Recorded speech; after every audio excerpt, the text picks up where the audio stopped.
नया सुन जिंदगी ज्योति ब्रह्म गोदावरी मिलगी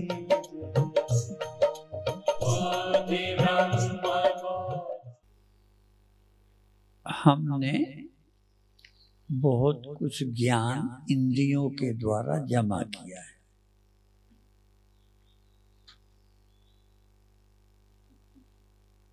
इंद्रियों के द्वारा जो जाना तो हमने, पर इंद्रियों के द्वारा क्या जाना? शब्द सुना, स्पर्श छुआ, सूंघा, खाया, वो सब संस्कार हमारे मन में पड़े, और जो इंद्रियों और मन में पड़े वो बुद्धि द्वारा हमने स्वीकार कर लिया।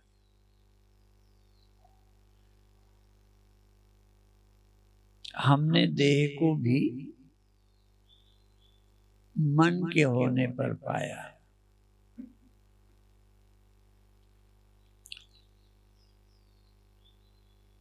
तो अब हमको करना क्या है? बुद्धि तो रहे, लेकिन मन और इंद्रियों के द्वारा जो हमने अंदर जमा किया है उसको झूठा कर दें, जला दें। इसी के लिए रामायण ने कह दिया गोचर। गो माने इंद्रियां, और गोचर माने जहां इंद्रियां जाती हैं। ये गो शब्द इंद्रियों के लिए आता है, और गो शब्द गाय के लिए भी आता है। तो गोचर इंद्रियां जहां चरती हैं, जैसे गोचर भूमि होती है, गाय जहां चरती हैं, पहले लोग छोड़ते थे, अब गोचर भूमि भी लोगों ने कब्जा कर ली।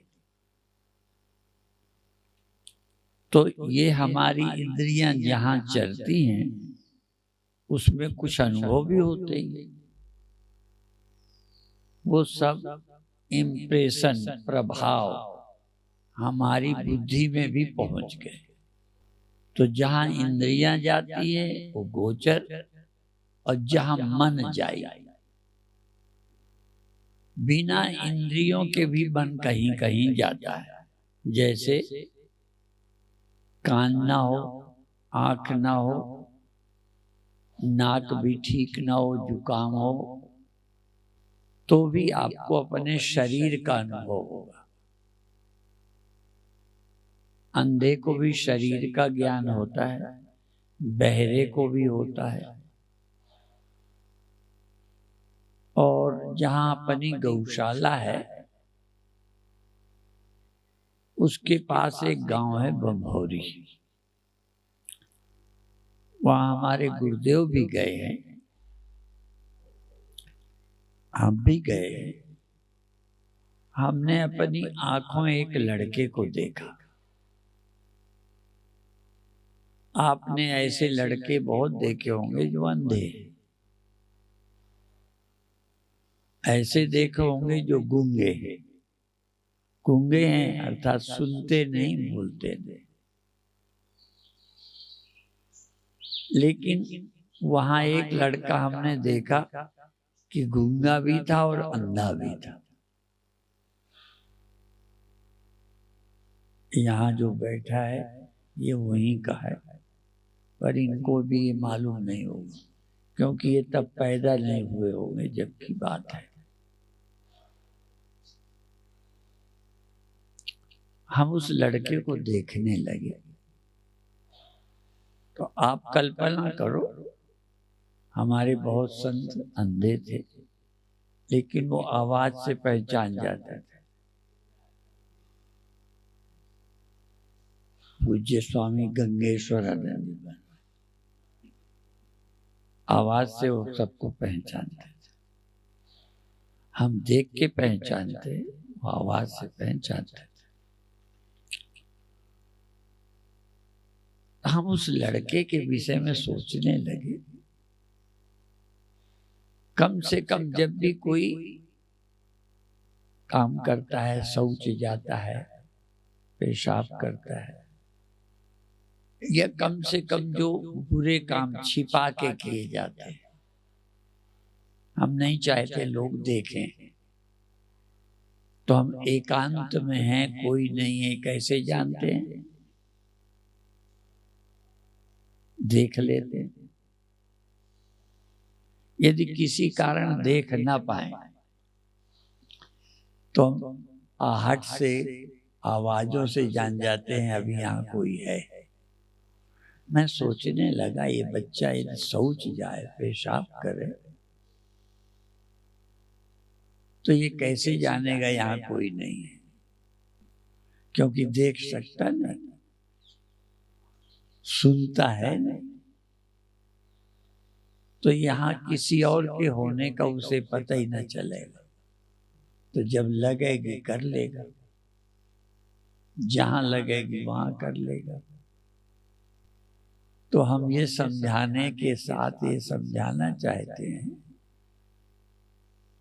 कि कल्पना करो आपको सुनाई नहीं दिया, दिखाई नहीं दिया, तो छू करके वो छोटा बच्चा अपनी माँ को, पिता को छूता होगा, खाता होगा जब, तो गरम ठंडा जानता होगा।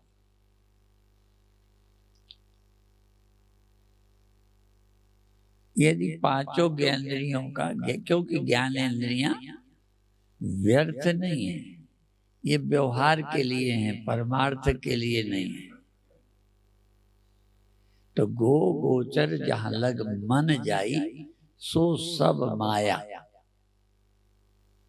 जानो भाई। तो जहां तक मन और इंद्रियां जाती है तो माया है। तो अब मन का और इंद्रियों का जाना हुआ छोड़ दो, पर बुद्धि बनी रहे। अभी हमारी बुद्धि में भी ये सब पता है, इसलिए स्वप्न में जो हम जगत देखते हैं, मुझे ज्यादा पता नहीं है, पर मेरे जानते इंद्रियां नहीं रहती।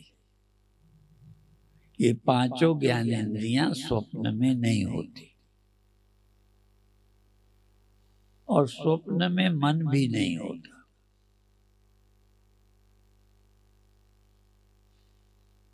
स्वप्न में बुद्धि होती है। यद्यपि ये सब निर्णय करना आसान नहीं है कि मन नहीं होता, पर ये इंद्रियां नहीं होती है तो पक्का है। पर वहां हम अपनी इंद्रियां क्रिएट कर लेते हैं, रच लेते हैं, और मन भी नहीं होता, मन भी हम अपना रच लेते हैं, सिर्फ बुद्धि होती है।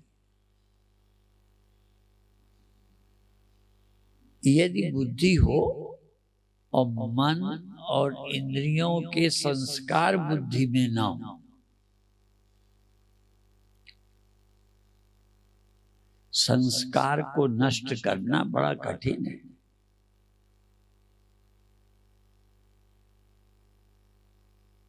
उदाहरण के लिए, हम जिस समाज में हैं, जन्मे हैं हिंदू, तो 4 वर्ण होते हैं। विशेष करके आप शादी ब्याह में इन चीजों का ज्यादा ध्यान देते हैं। वर्ण देखते हैं, अपने वर्ण में भी और जो भेद हैं वो देखते हैं, तो शादी करते हैं। यदि आपका बेटा बेटी आपके वर्ण के बजाय किसी अन्य वर्ण में करे, तो आप मना करते हैं, बुरा मनाते हैं।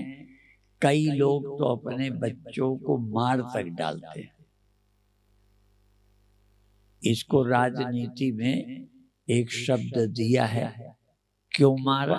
कहते ऑनर किलिंग, इज्जत के लिए। हमने भी ये पढ़ा है, आनर किलिंग सिर्फ इज्जत के कारण मारा, बाकी लड़की की शादी तो करनी है, लड़के की तो करनी है, फिर अपनी बेटी को क्यों मारना।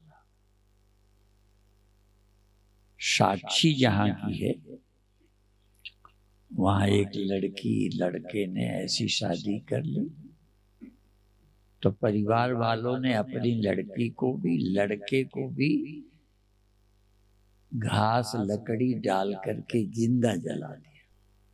अब मान लो ये संस्कार जाति का खत्म करना हो तो टाइम लगेगा। जिस समाज में हम जीते हैं, चूंकि वहां ये प्रचलन है, इसलिए हमने अपनी लड़की को लड़के को मार दिया।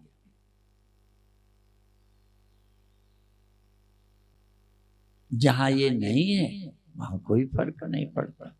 मानिए संस्कार कितने मजबूत होते, जिसको हम प्यार करते थे, पाला था, पढ़ाया था, उस लड़की को मार दिया। और वैसे जरा भी कोई कष्ट देवे तो लड़ जाते, हम ही ने मार दिया।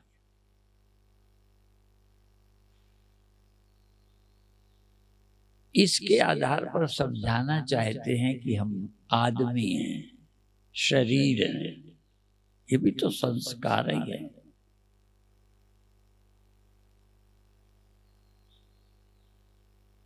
और मान अपमान भी इसी के आधार पर। अभी भी कई जगह है हरिजन समाज के लड़के घोड़ी में चढ़ के किसी के दरवाजे से निकले तो उन्होंने नहीं निकलने दिया कि हमारे दरवाजे से ये घोड़ी में चढ़ के निकल रहा है।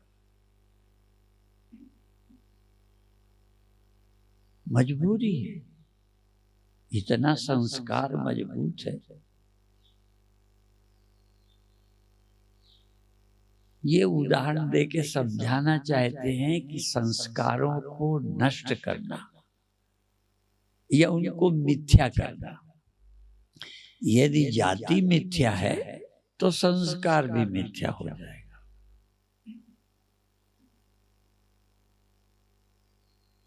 इसलिए भगवान शंकराचार्य ने जोर दे के कहा, ये जानना जरूरी है जगत मिथ्या, ब्रह्म सत्यम जगन मिथ्या जीवो ब्रह्मैव, मैं ब्रह्म हूं और जगत मिथ्या है। अब मिथ्या समझना, स्वप्न मिथ्या, जागे खत्म, सुख दुख गए, चिंता गई। मिथ्या होते ही समस्या हल। लेकिन जगत को हम कितना भी कहें, मिथ्या नहीं लगता। शास्त्र पढ़ के भी, युक्ति तर्क से भी। इसलिए ज्ञानी के बड़े बड़े मन में भी जगत को मान के कि है, काम है, क्रोध है, लोभ है, मान अपमान है, काम आदि पर क्रोध विजय भी कर लिया। कई लोग काम पर विजय पा लेते हैं, पर ये मान अपमान साधु को भी परेशान किए। सारे जीवन मान बढ़ाने में शक्ति लगा देता है, मुक्ति में नहीं लगाता। मुक्ति पाने में शक्ति नहीं लग रही, मान बढ़ाने में लगी। और जरा भी कम हो जाता है तो साधु को भी विक्षेप होता है। तो हम कह रहे थे, जितनी मान्यताएं हैं सब जाएं, पर हम होश में हों। क्यों? ये सब चली जाती हैं हमारी बेहोशी में, गहरी नींद में। तो इसलिए वैज्ञानिक चिंतक क्या कहते हैं नींद में कुछ भी नष्ट नहीं होता, सिर्फ अंधेरे में होता है। अज्ञान सबसे बड़ा अंधेरा है, और वो वाला अंधेरा सूर्य से नहीं जाता। इसलिए गुरुवाणी में कह दिया, जे 100 चंदा उगो सूरज चढ़े 1000। 100 चंद्रमा निकल आए, हजारों सूर्य निकल आए, पर एते चांदन होंदिया इतना उजेला हो जाए, पर गुरु बिन घोर अंधार। गुरु के बिना अंधेरा नहीं जाएगा। कौन सा अंधेरा? आपके गहरी नींद में आप न ब्राह्मण थे, न क्षत्रिय थे, न मनुष्य थे, ये सब, लेकिन नहीं थे नहीं, आपके अंतःकरण में निद्रा में बीज रूप में सब पड़े थे। जैसे बीज में सब हो तो मौका पाते अंकुर आ जाएगा। तो गहरी नींद में कुछ नष्ट नहीं होता। नहीं तो बड़े बड़े वकील, डॉक्टर, मास्टर सो जाते, फिर पढ़ना पड़ता। सो जाते हैं, सुबह फिर वकील। अर्थात नींद किसी चीज को खत्म नहीं होने देती। अज्ञान सबका बीज है। इसीलिए हम अज्ञान में जाते हैं, मेरे तेरे सब दुखों से छूट जाते हैं, पर जागे सब ज्यों का त्यों। क्यों? वहां कुछ भी खत्म नहीं हुआ, सब कुछ अज्ञान में पड़ा हुआ है। तुम्हें उतनी देर दिखता नहीं है, मैं आदमी हूं, मैं पंडित हूं, मैं पापी हूं, मैं पुण्यात्मा। इसलिए उपनिषदों में भी मंत्र हैं, गहरी नींद में पापी पापी नहीं रहता, पुण्यात्मा पुण्यात्मा नहीं रहता। इसलिए किसी तरह का कोई दुख नहीं, वहां पाप का कल्पना भी नहीं है। मैं मनुष्य हूं ये ख्याल तक नहीं है। लेकिन सब कुछ है, सिर्फ अज्ञान में, अनकॉन्शियस माइंड में, अचेतन मन में सब कुछ पड़ा है। जागेगे, चेतन में आ गया, स्वप्नों में आ गया, तो सब कॉन्शियस माइंड और कॉन्शियस माइंड और अनकॉन्शियस, तो ये सब हमारे मन में आ जाता है। कभी कभी जागते में भी काम में बिजी हो, उतनी देर आप ब्राह्मण सत्पुर नहीं हो। कभी काम में लगे हो, उतनी देर गरीब नहीं हो। अर्थात सब कॉन्शियस में, अनकॉन्शियस में नहीं, सब कॉन्शियस हो। गरीब, पर गरीबी का दुख नहीं है, क्योंकि कॉन्शियस में तो आप काम में लगे हो। तो कॉन्शियस माइंड, चेतना आपके काम में लगी है, और जो गरीबी है, गड़बड़ है, वो आपके सब कॉन्शियस माइंड में। और सब कॉन्शियस वाली थोड़े में आ जाती है, अनकॉन्शियस वाली लाने में दिक्कत है। सब कॉन्शियस वाली थोड़ी देर, अभी पिक्चर देख रहे थे, आप गरीब नहीं थे, पिक्चर देख रहे थे, लड़की की शादी की चिंता नहीं थी। ब्रह्म ज्ञान नहीं, सिर्फ आपका मन किसी काम में बिजी है। तो जो गरीबी थी, बेटी की शादी की चिंता थी, वो सब कॉन्शियस में आ गई। वहां से हटे, फिर लड़की की चिंता, चर्चा हुई, फिर ये दुख सुख ऐसे आते जाते हैं। अभी हम छूटते नहीं। छूटने का काम बड़ा कठिन है। मुक्त होने का मतलब आपके न चेतन मन में गरीबी है, न सब कॉन्शियस माइंड में, और चेतन मन में, अचेतन मन में कहीं कोई गरीबी नहीं, कहीं कोई हम मनुष्य नहीं, कहीं कोई सीमित मैं और यह नहीं, एक अद्वितीय ब्रह्म हूं। एक बार, इसलिए प्रार्थना में जो कहते हो वो हमें इधर जोड़ते हैं। सौंप दिया इस जीवन का सब भार तुम्हारे हाथों में। सौंपते हैं क्या? गाते हैं, बाहर तो हम लादे ही हैं, कीर्तन भर गाते हैं और कई बार दोहराना पड़ता है। हमारा शरीर का जीवन हम पर निर्भर है क्या? कब मरेंगे, कब हमारे घर की परिस्थितियां क्या होंगी, है हमारे यहाँ। गुरुओं ने कहा मानस के कछु नहीं हाथ, हुक्म अंदर सब है, बाहर हुक्म न कोई। फिर भी हम लिए हैं, तो हम कौन सा उदाहरण देते हैं? एक आदमी घोड़ी में चढ़ा था, पर दया थी, सोचा ज्यादा बोझ न हो तो सामान अपने सिर पे रखे थे। रोड में लोगों ने देखे मूर्ख अपने सिर पे लादे। किसी ने कहा क्यों लादे हो? कहीं घोड़ी पे वजन ना पड़े। तो वजन किस पर है? घोड़ी पे। और अपना बिना मतलब लादे, मतलब लादे भी हैं, फिर भी वजन तो उसी पर है। तो तुम दुनिया चला रहे हो, तुम अपने जीवन को बचा रहे हो, अपने पे तुम्हारे हाथ, तुम बोझ लादे हो, पर बचाने वाला कौन है? मारने वाला कौन है? कौन सा गाना है? मारने वाला है भगवान, अब बचाने वाला है। तो तुम काहे लादे हो? जब मारने वाला वो है, बचाने वाला वो है, तो ना वो घोड़े वाली मूर्खता हमारे अंदर है कि नहीं? हमारा बोझ घोड़े पर, अब फिर भी समझते हैं ये बोझ मेरे ऊपर, घोड़े पे नहीं। माने ये जिम्मेदारी तुम्हारी है, बाकी भगवान की है। भगवान की कि तुम्हारी है? इतनी बात समझ नहीं है।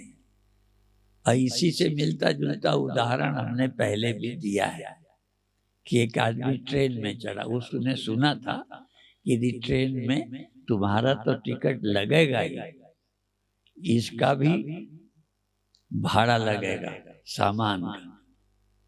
उसने सुना था, उसने सोचा मैं गाड़ी में रखूंगा ही नहीं। गाड़ी में बैठ के अपने सीट पे रखे था। टीटीआई आया, टिकट देखा, सामान का पूछा, कहते नहीं मैं अपने ऊपर रख गया।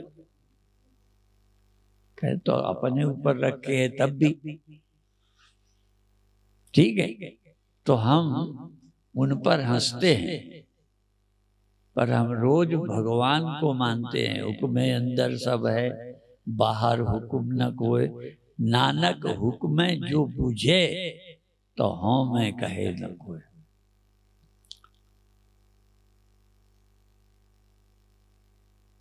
करता राम पीछा, करता वो कहाँ है? हम करता है, हम जिम्मेदार हैं। हम जिम्मेदारी अपने सिर से छोड़ते नहीं, सन्यास लेके भी नहीं छोड़ते।